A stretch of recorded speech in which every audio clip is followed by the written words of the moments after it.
Je me propose donc de vous expliquer d'une façon simple ce qu'est Dieu, le royaume de Dieu, la foi, la révélation, la nouvelle création, la chair dont parle Paul, l'esprit, l'être nouveau, etc. Et en fait, c'est très simple quand on le regarde à partir d'une lecture qui, moi, m'a toujours intéressé, que je voudrais vous livrer, qui est celle de Pierre Teilhard de Chardin, qui a écrit différents livres, un grand nombre en fait, en particulier Le phénomène humain ou Christologie et évolution. Teilhard de Chardin qui était passionné par l'évolution en général et dont les livres ont été très largement condamnés d'ailleurs par l'Église romaine. Mais néanmoins, c'est passionnant. Alors voici un petit peu comment on peut voir les choses. C'est une approche possible, mais qui me semble assez intéressante. On observe depuis le commencement de l'univers que le monde est en évolution. Bon. Or, rien ne se fait sans cause. Il y a donc dans l'univers un principe évolutif. A priori, je l'appelle Dieu, pourquoi pas? Je vous ai promis, je vous ai déjà expliqué qu'était Dieu. Vous avez vu, ça n'a pas mis longtemps. Donc Dieu, mettons, tendance à la complexification de l'univers, dynamisme créateur, sens qui manque a priori aux lois physiques pour justifier ce qu'on appelle l'orthogénèse, c'est-à-dire que dans un monde soumis à des lois de désorganisation générale, on arrive à des phénomènes d'une complexité extraordinaire que vous êtes. Donc il y a dans l'univers, au-delà des lois physiques, une tendance à la complexification, une puissance organisatrice que je peux appeler dynamisme créateur. Je suis prêt à l'appeler Dieu. Est-ce qu'il est interne au monde ou est-ce qu'il est externe au monde? C'est une question qu'on réglera une autre fois. Continuons. Cette évolution s'est faite par l'apparition de différents règnes. Le règne minéral, ensuite l'apparition du règne végétal, puis l'apparition du règne animal. Après apparaît l'homme qui nous donne accès à un nouveau règne, une nouvelle dimension, qui est la dimension de la conscience et de l'intelligence, et également qui ouvre à la possibilité de la spiritualité, qui est un propre de l'homme, c'est une chose qui distingue l'homme de l'animal. Et ce nouveau règne de l'homme, par son intelligence et sa spiritualité, c'est ce qu'on peut appeler le règne de Dieu. En effet, dans la Bible, règne et royaume, c'est le même mot. Et donc, pour moi, le royaume de Dieu, c'est juste cette nouvelle dimension à laquelle l'homme peut accéder, qui est celle de l'esprit, et auquel ni les pierres, ni les géraniums, ni les rats d'égout n'accèdent. Et donc, le royaume de Dieu, c'est cette nouvelle dimension de l'esprit à laquelle peut accéder l'homme, un nouveau règne qui apparaît dans la série, je dirais, de l'évolution. Voilà déjà pour le royaume de Dieu. Vous voyez, on avance assez vite. Continuons, ça devient un peu plus compliqué. Dans le monde animal, l'évolution s'est faite par des mutations. Mutation, c'est-à-dire qu'un mutant, tout à coup, acquiert un certain nombre de nouveaux caractères et que ces caractères peuvent être transmis. Et donc, chez les animaux en particulier, il y a une transmission automatique par les gènes d'un certain nombre d'informations qui sont les programmations animales des animaux, c'est-à-dire le comportement, la façon d'être, d'agir, d'élever ses petits, de se nourrir, etc. Et donc il y a des caractères pour les organismes les plus simples qui sont transmis génétiquement. Un grain de blé transmet son caractère de blé à un autre grain de blé qui poussera. Et chez les animaux, ça comporte aussi des programmations de comportement. Et donc il y a une programmation animale. Chaque individu hérite des comportements instinctifs de son espèce. Or voilà que chez l'homme apparaît quelque chose de nouveau, c'est la dimension de la liberté. En effet, l'humain, contrairement à l'animal, a un choix possible d'agir de telle ou de telle manière. C'est-à-dire que l'humain n'est pas entièrement conditionné par ses gènes, n'est pas entièrement conditionné par ce qu'il reçoit, je dirais, génétiquement par ses parents. Et du coup, la transmission de génération à génération ne se fait plus automatiquement, génétiquement, mais se fait aussi, et en grande partie apparemment, par l'éducation, par la transmission de savoir, la transmission de valeurs, de morale et d'autres choses. Et par ailleurs, chaque individu garde toute sa vie une certaine capacité à choisir son comportement. Alors cela dit, l'homme est complexe parce qu'il conserve néanmoins, au fond de lui-même, ces vieilles programmations animales archaïques, et chacun garde un peu au fond de lui-même des tendances animales que nous connaissons tous, qui sont celles de la défense de son territoire, celles du désir de posséder plus, celles de la quête de pouvoir, de dominer, de se placer au-dessus des autres, tendance également à la conquête et à la violence. Ces tendances animales, c'est ce que Paul appelle l'ancien homme. Paul en parle en Romains 6,6 ou en Éphésiens 4,22. Il dit qu'être chrétien, c'est justement dépasser cet homme ancien pour accéder à un homme nouveau. L'ancien homme qui sommeille en chacun de nous, c'est également ce que Paul appelle la chair, ce qui est mal compris en général, parce que quand Paul dit qu'il faut abandonner les tentations de la chair, on imagine tout de suite des choses sexuelles, alors que Paul parle de toute autre chose. Ce que Paul désigne par chair, qui s'oppose à l'esprit, ce n'est pas la sexualité ou autre chose, c'est justement ces anciennes programmations animales qui sommeillent toujours en nous, et l'homme, par son intelligence et en utilisant sa liberté, peut choisir d'adhérer librement à un autre programme que celui de ces vieilles programmations animales, et c'est cette dimension que Paul appelle celle de l'esprit.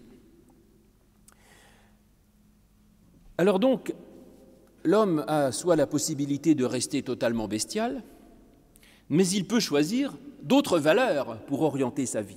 Il peut choisir un autre programme, en quelque sorte.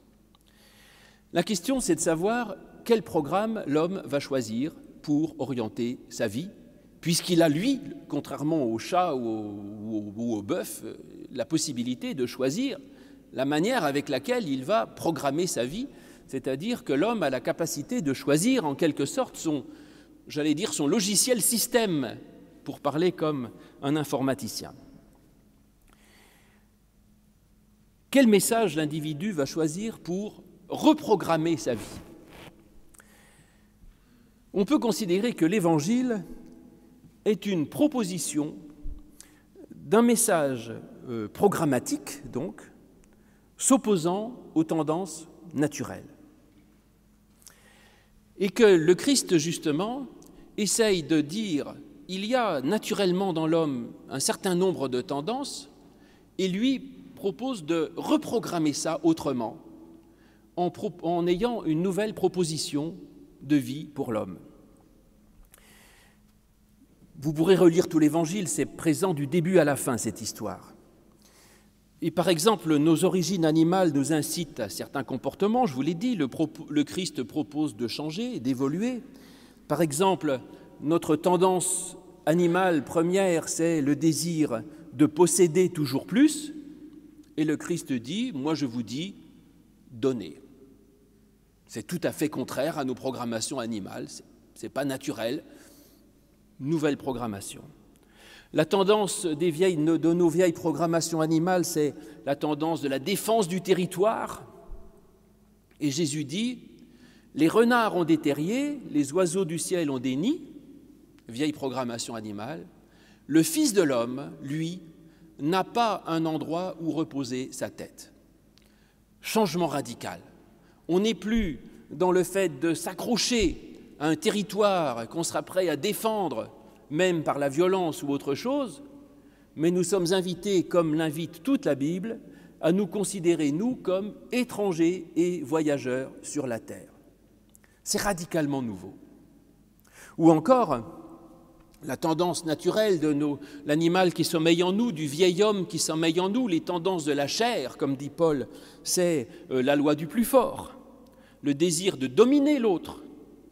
Et Jésus nous dit, le plus grand parmi vous sera votre serviteur et le premier sera votre esclave. Renversement radical. Tendance naturelle encore, c'est le désir de vengeance. Et Jésus dit, moi je vous dis, pardonnez à vos ennemis. Vous voyez, c'est un renversement complet de la logique dont nous héritons naturellement, et comme en tant que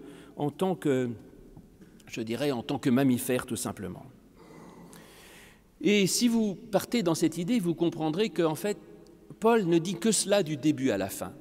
Et c'est pour ça que j'ai aimé cette lecture, parce que pour moi, tout devient très éclairant. Je vous donne un exemple, Éphésiens 4, que je vous ai lu tout à l'heure.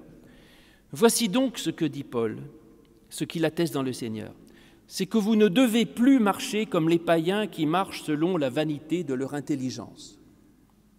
Ils ont la pensée obscurcie, ils sont étrangers à la vie de Dieu à cause de l'ignorance qui est en eux. Mais vous, ce n'est pas ainsi que vous avez appris à connaître le Christ. Si, du moins, vous avez entendu parler de lui, si vous avez été instruits en lui conformément à la vérité qui est en Jésus. Donc voilà, les païens, les anciens qui ont des anciennes façons de vivre, et ensuite par l'intelligence, si vous apprenez à connaître le Christ, vous voyez, si vous êtes instruits en lui, il y a quelque chose de neuf. Et donc ce qui nous enseigne, il le dit, c'est de vous dépouiller de ce vieil homme qui se corrompt par des convoitises trompeuses et être renouvelé par l'Esprit dans votre intelligence, revêtir la nature nouvelle, créée selon Dieu, dans une justice et une sainteté que produit la vérité. Alors c'est là qu'intervient le troisième mot que je vous promettais d'expliquer simplement, c'est là qu'intervient la foi. Pour la pensée biblique, la foi n'a rien à voir avec le sentiment mystique. Ça, je vous en parlerai dans la prochaine prédication. Pour la pensée biblique, le mot foi, ça se dit émouna, et c'est la même racine que le seul mot hébreu que vous connaissez depuis que vous êtes enfant, amen. Amen, ça veut dire c'est vrai. Émouna, c'est la vérité. Et donc la foi, comme le dit Thomas d'Aquin, qui était un penseur nourri de la pensée biblique, Thomas d'Aquin dit « La foi, c'est l'adhésion de l'intelligence à la vérité ». Et donc la foi, c'est de dire « Il y a là quelque chose, et je dis, moi, c'est la vérité, c'est vrai ». Et en effet, voilà, parce que je vous ai dit, l'homme a une liberté, donc vous choisissez d'abandonner vos vieilles programmations animales, ça m'arrange parce que les gens qui se conduisent comme des bêtes dans ce monde, il y en a suffisamment et ça ne génère que de la violence et des choses pénibles.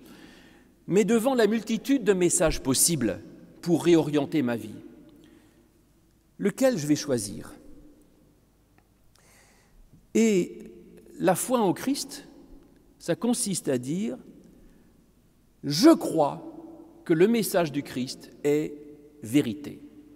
Je crois que le message du Christ est pour moi le message le plus authentique, le plus essentiel pour fonder ma vie. Comme le dit l'Épître aux Hébreux, la foi est une ferme assurance. Et donc la foi, c'est de choisir. Ma foi en Christ, c'est de dire, je lis l'Évangile et je crois que ça, c'est la vérité de l'homme nouveau. Je crois qu'il y a dans l'Évangile le programme fondamental de l'humanité nouvelle. Et ça, vous savez, si je suis pasteur, c'est comme tout le monde, ma foi, elle a parfois des hauts et des bas.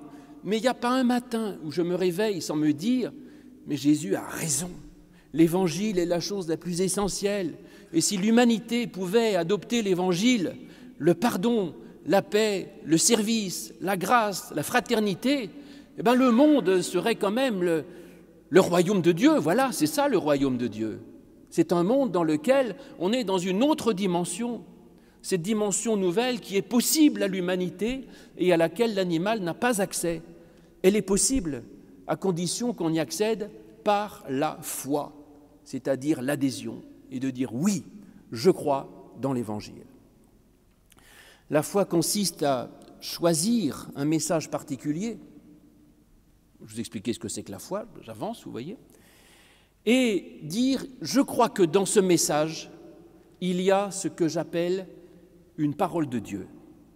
Parole de Dieu, non pas que je sois un fondamentaliste croyant que Dieu a dicté les paroles de la Bible, disant qu'il faut faire ceci ou cela, mais je crois qu'il y a dans cette parole une parole créatrice. C'est-à-dire, je crois qu'il y a là un message, une information qui permet de continuer ce processus d'évolution extraordinaire.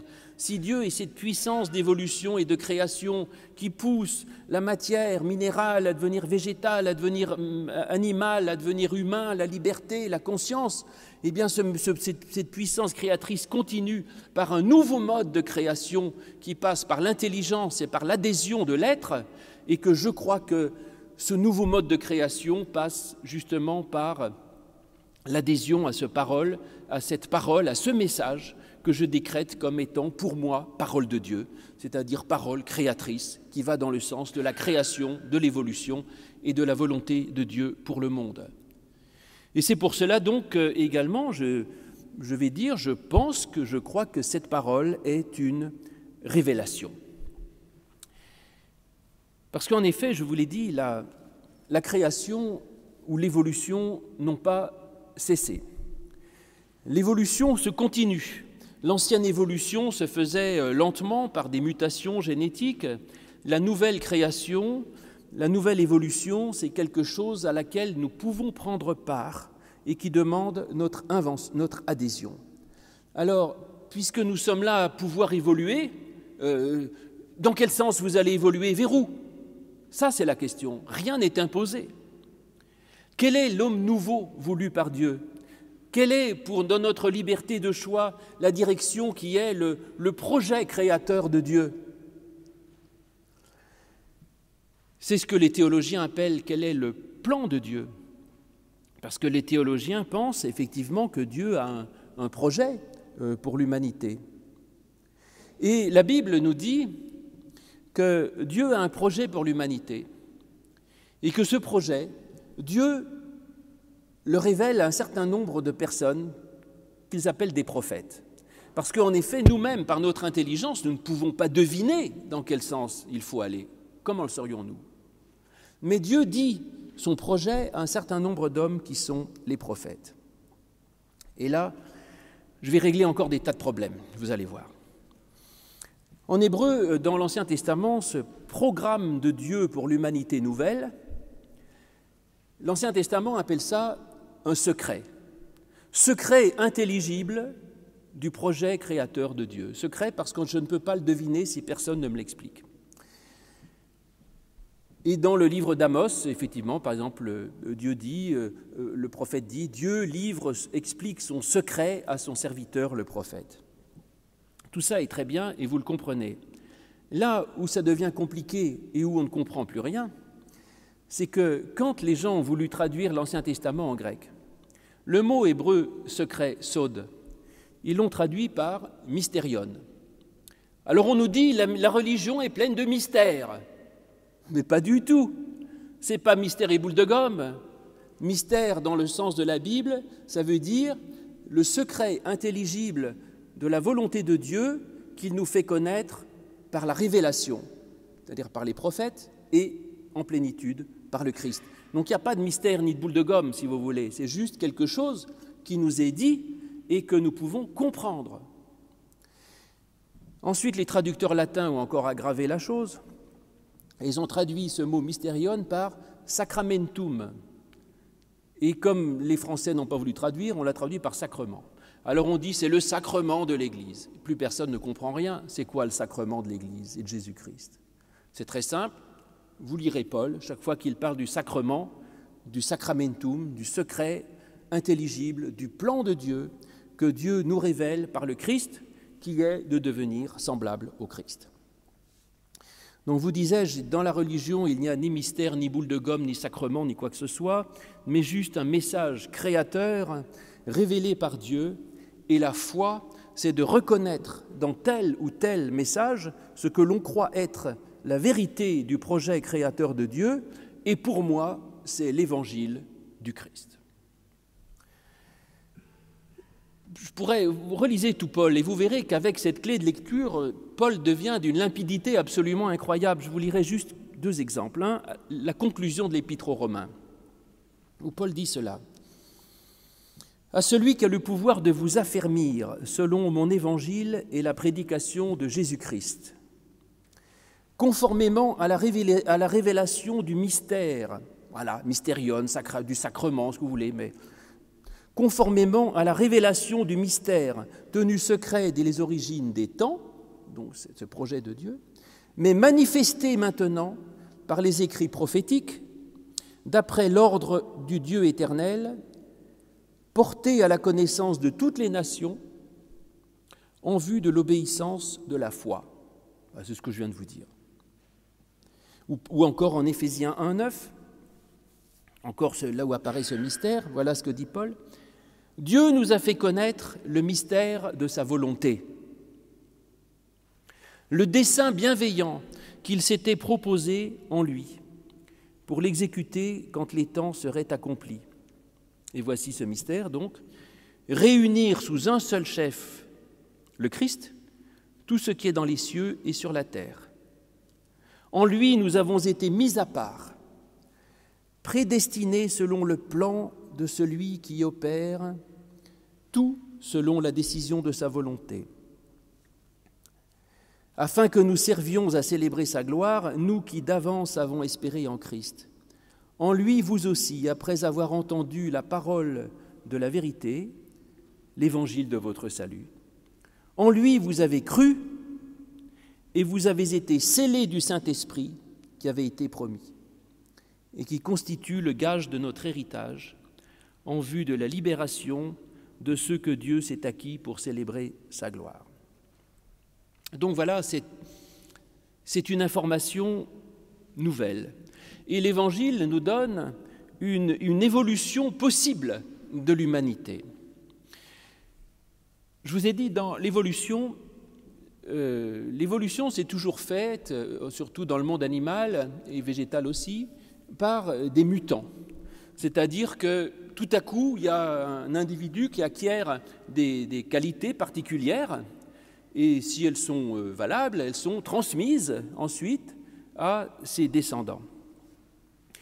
On peut dire d'une certaine manière que Jésus est un mutant. Jésus est le mutant de la nouvelle humanité. C'est-à-dire qu'il est le premier-né de l'humanité nouvelle. Ça encore, Paul le dit sans arrêt, il dit que le Christ est le premier-né, Christ est le premier-né. Paul dit, si quelqu'un est en Christ, il est une nouvelle créature, les choses anciennes sont passées, voici toutes choses sont devenues nouvelles, Christ, le premier-né de la nouvelle humanité, c'est tout le discours de Paul. Non, Christ est un mutant. Il a des caractéristiques extraordinaires d'une réalité nouvelle, d'une humanité nouvelle. Simplement, le message qu'il détient est, dans cette nouvelle étape de l'évolution, ne se transmet plus génétiquement. Donc ce n'est pas parce que, justement, vous seriez descendant du peuple élu ou pas parce que vos parents ou vos ancêtres sont morts aux galères au XVIe siècle que forcément vous êtes un bon chrétien. Ça ne se transmet plus par les gènes. Le message mutant n'est pas transmis à la descendance biologique, mais il est transmis par l'intelligence à tous ceux qui adopteront son message. Et c'est donc une étape radicalement nouvelle de l'évolution de l'humanité. C'est par la foi en Christ que nous pouvons être de nouvelles créatures, être à l'image de l'homme nouveau, être à l'image du Christ lui-même, le premier-né de la nouvelle création, et c'est cette nouvelle et merveilleuse étape de l'évolution à laquelle nous sommes invités. Voilà, mes amis, je vous ai tout expliqué. Voilà la foi en Christ. Prendre le message de l'Évangile comme, je dirais, un nouveau logiciel système pour organiser sa vie, pour devenir l'homme nouveau à l'image du Christ, lui qui est le premier-né de l'humanité nouvelle, voulue par Dieu, selon son plan créateur. Amen.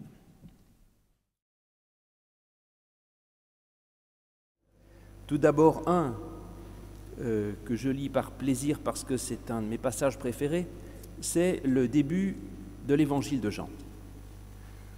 Au commencement était la parole était à Dieu, et la parole était Dieu. Elle était au commencement à Dieu. Tout a été fait par elle. Rien de ce qui a été fait n'a été fait sans elle. En elle était la vie, et la vie était la lumière des hommes. La lumière a brillé dans les ténèbres, mais les ténèbres ne l'ont pas réussi. C'était la véritable lumière qui, en venant dans le monde, éclaire tout homme. Elle était dans le monde, et le monde a été fait par elle, et le monde ne l'a pas connue. Mais elle est venue chez les siens, et à tous ceux qui l'ont reçue, elle a donné le pouvoir de devenir enfants de Dieu, à ceux qui croient en son nom, et qui sont nés non du sang, ni de la volonté de la chair, ni de la volonté de l'homme, mais de Dieu. Enfin, dans Paul, je vous lirai juste dans l'Épître aux Éphésiens, au chapitre 4, verset 17. « Voici ce que je dis et ce que j'atteste dans le Seigneur. C'est que vous ne devez plus marcher comme les païens, qui marchent selon la vanité de leur intelligence. Ils ont la pensée obscurcie, ils sont étrangers à la vie de Dieu à cause de l'ignorance qui est en eux et de l'endurcissement de leur cœur. Ils ont perdu tout sens moral, ils sont livrés au dérèglement pour commettre toute espèce d'impureté et de cupidité. Mais vous, ce n'est pas ainsi que vous avez appris le Christ. Si du moins vous avez entendu parler de lui, si vous avez été instruits en lui conformément à la vérité qui est en Jésus, c'est-à-dire de vous dépouiller, à cause de votre conduite passée, du vieil homme qui se corrompt par ses convoitises trompeuses, et à être renouvelé par l'Esprit dans votre intelligence, et revêtir la nature nouvelle, créée selon Dieu, dans une justice et une sainteté que produit la vérité. Éternel, ta parole est vérité. Sanctifie-nous par cette vérité. Je vous invite à chanter le cantique 24 07